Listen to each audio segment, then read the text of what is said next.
it is that time again. It is the weekly hot takes for Kari and Keelan in the real estate and the financial market for real estate. It is our 11th episode this week, and I am Kari Rae Davis with Kari Sells the City and Keller Williams. And I'm Keelan Harvey with the Harvey Home Team in Highlands Residential. So this week, our topic of conversation is to talk about the differences between our current market that we're dealing with right now and also the market that we experienced back in 2008 when we had our real estate and financial crash around real estate. So Keelan and I have been chatting a little bit, and he's come up with some slides that he's going to be sharing with us today, along with our conversation, to help really educate everybody on what the reality of what the last several years have looked like, along with what our current trends and our current markets look like. Yeah, I say most of the people that we talk, you probably hear a lot too, Kari. Like that's probably one of the number one things that we're hearing now is people like this crazy time in real estate, and those for good reason. Those went through 2008. That was rough. So Right, and I didn't get started in real estate until 2014, so I've just had my 9-year anniversary. So I didn't get to experience that as a realtor. Were you in the market at that time, Keelan? I was a financial advisor, so I was in finance, but in a different realm, different world. So, but still, I mean, we saw it happen to everybody, and I have a lot of friends that lost homes, and it was a tough time for everybody. But that's why I think it's important that we address it because it's a valid reason to be fearful. But I don't think that it has anything to do with the market that we're in currently right now. So I think it's important that we address that and alleviate people's fears around that because I feel like you could be missing a pretty big opportunity.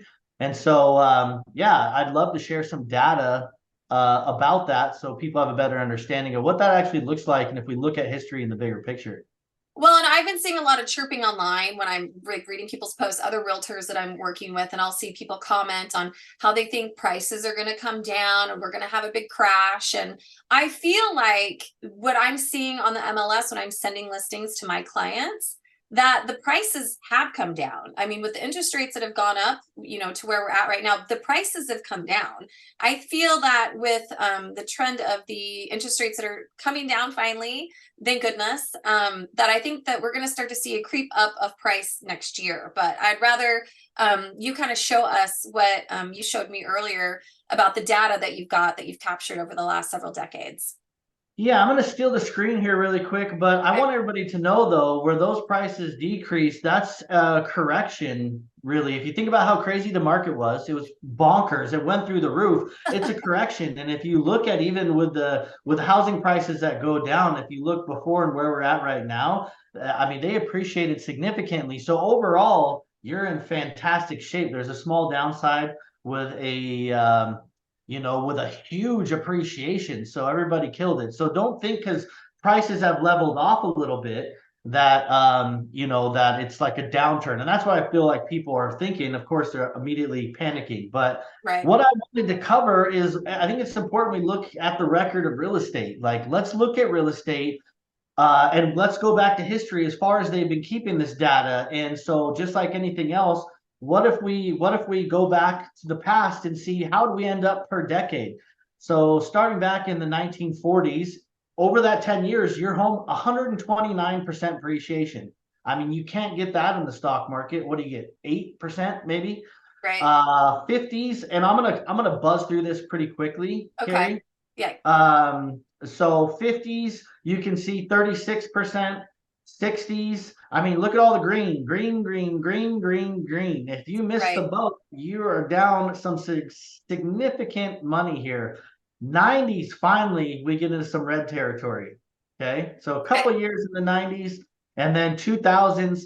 One of the biggest things and what I really love about this slide is let's look at what about 2008? So the thing is about 2008, if you stayed in the market over that decade, it was a 66% appreciation, right? Yep. And then going into 2010, 45% appreciation. So yeah, we had a downturn in the economy, but overall, you are winning in the decade, right? Mm-hmm.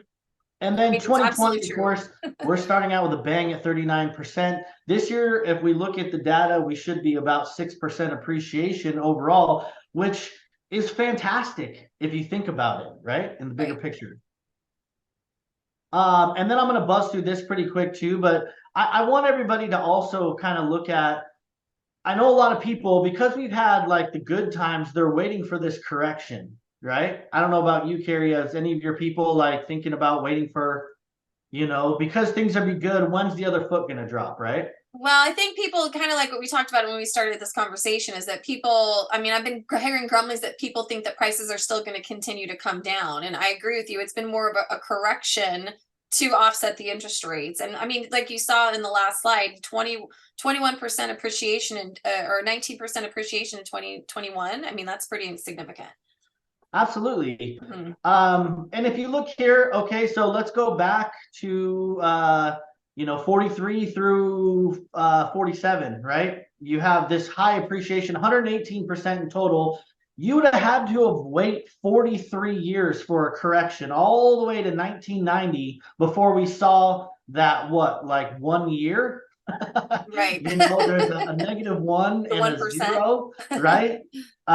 Same thing from 74 through 79, prices compounded by 93%, and then 10 more years, right? Right. I mean, and then after that, even those two little baby years, you'd have to wait another 14 consecutive years for a correction. So those that are staring at, that 2007 through 2011 are waiting for the other foot to drop. Well, you could be waiting a pretty long time, Right. right? Well, it just goes to show your money is just so much more secure in a growth cycle in real estate.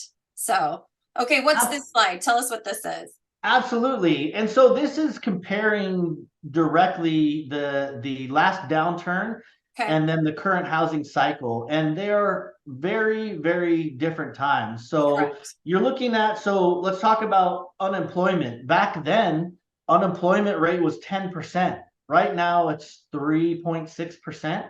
Okay. So, I mean, vastly different as far as that's concerned. There's a household, so the people able to buy job or to the people able to purchase a home. There's 138 million. Now we have 161 million. So there's a 17% increase in that. And what does that mean? And I'm gonna explain. There's a slide. If we go down two little things there, right below or the inventory on market. There's 798,000 homes with 161 million people looking to buy it. Back then, there was 4 million homes, 138 million jobs. Like the supply and demand is very, very different Right. than it was back then. And I mean, the biggest thing were the subprime loans. So look, like back in the day, we laugh about this now. You could like put your name on a cloth, right? On a paper towel, they give you a loan. Like there were these crazy loan products back then. So back then you could literally, they wouldn't check on your income. You just write your number on a piece of paper. They had interest only loans that had huge balloon payments, meaning that like you could say what you make and then pay only interest on what you do or what you buy. So people like got in big trouble. I had friends that got in big trouble. When you go out and buy like 5, 6 rental properties, and then all of a sudden you have to pay principal. No wonder why you're upside down. Like we could definitely blame the mortgage business, but it's also individual because they should have educated their customers better on what they're getting into. Well, and let's get into that here. Put the slides down for a second because I wanted to be able to pop back on screen and talk about this a little bit. So, and that's a huge piece of the puzzle, right? Is like when you were doing a stated income for and not having somebody vet your finances and you were getting a loan that you had no business getting. I mean, isn't that when regulations really started against, lenders? And also another thing that is something to consider is that lenders and appraisers they were in cahoots during this time where the appraisers were actually justifying this overinflated amount of a home. So the loan would go through. And now you've got regulations that you cannot speak to appraisers anymore. Isn't that correct? Yeah, I mean, the whole industry changed because of this completely. Right. Anybody that's in a home right now qualifies for the home. Like Right. our jobs are very difficult now. And for good reason, because we have to see your pay stubs. We have to vet your income. We have to do verifications of employment. I'm not even allowed to talk to appraisers anymore. Right. Like at all. There's interest only loans out there in tiny portions. Like everything is kind of a standard, either adjustable rate mortgage or 30-year fixed rate mortgage. that amortizes like a normal loan. There's nothing crazy going on right now. Right. Debt to income ratios are accounted for. So pretty much everybody that's got a loan can afford it. Well, and that's why working with clients, like a lot of the time, so if you're just starting your home buying, experience, your excursion right now, you're going to talk to a lot of agents. They're going to ask you about your financing. And, I might take clients out maybe one time before I know they've spoken with the lender, because I need to know that they're serious about buying. I mean, if we go out and find a house that afternoon, which happens, like it's common for me with my clients that we find a good home. Yeah, I know you're like, I need a pre-approval in like 2 hours, right? Well, right. And that's why you really, when people tell you you need to get pre-approved before you go looking, part of the reason is because we all need to be confident that if we go in and we submit an offer, we could do it. So absolutely. Yeah. I mean, the reality is it's a very, very different world from where we were back then and where we're at right now. Supply and demand. I mean, there was way too many homes. People that even wanted to get rid of their homes couldn't because the market was oversaturated. Right now, 161 million homes and 798,000. They're coming at a premium. So really, in the position that we're in right now, what's going to happen? Well, what do you think is going to happen? Rates are going to go down. And they have been. They have been, yeah. Congratulations, everybody. It's still going on. Like Bryce said, we climbed the mountain. We had all these false summits where we thought that rates were going to turn, didn't this year, but they've turned. Rates are starting to go down. And for every 1% drop in rate, 5 more million people qualify. So if we go down 2%, that's 10 more million people qualify. Like we are teed up, people, to have an extreme, even this year. That's huge. It's huge. That's huge. Even this year, 6% appreciation. Like, we're teed up for an incredible market. I mean, and if you can buy now, you don't want to be the one out there taking all that risk, with having to waive financing or waive appraisal or 50,000 over ask or 100,000 over ask. Or not getting the house you want. Yeah. Well, and that's, I mean, it's a slow time of year, and it's slower this year because of interest rates. Normally holiday season for me, when in the past year since I've been in real estate, it hasn't mattered if it's been a holiday season. I've constantly always been selling, and I still have been, which I'm so grateful for. However, this year is a little bit different because, with interest rates being higher and people are they want to wait until after the holidays. And I'm working with some people right now where I've really encouraged them, right now it's end of the year. So if you are an investor and you're trying to sell a multifamily, or you've got a rental you're trying to get rid of, or you're a new construction builder and you've got inventory, I can almost guarantee you that those sellers want to get this inventory off of their books for 2023, meaning they're ready to make moves. So it might be a good time to go in and negotiate on price or negotiate on terms, maybe get that seller credit to help you buy your rate down. Another thing is that, everybody's got the same idea. Like, I don't know, I've mentioned this before, and I may sound like a broken record, but it's like, as soon as December 26th comes along and Christmas is over, people start looking for homes. And so I really believe that with interest rates coming down, that come the beginning of the year, those, what is it, 1% you get every 10 million more? Is that what you said? 5 million for 1%. So 2% lower in rate. If it goes down to 5%, that's 10 million more people that qualify. I mean, that's a significant number on top of whatever we already have. It's crazy. Right.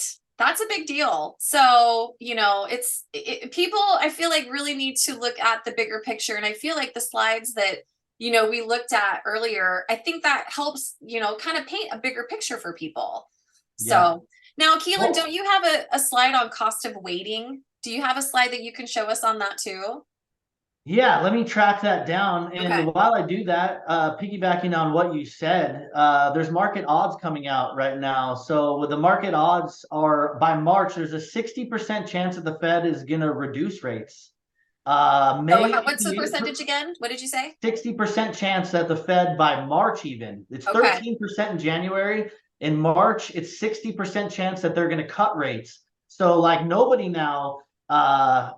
thinks the Fed is going to increase rates next week. The 13th they meet for the end of the year. So the market's already built in that they're not increasing rates. I'm certain they're not going to.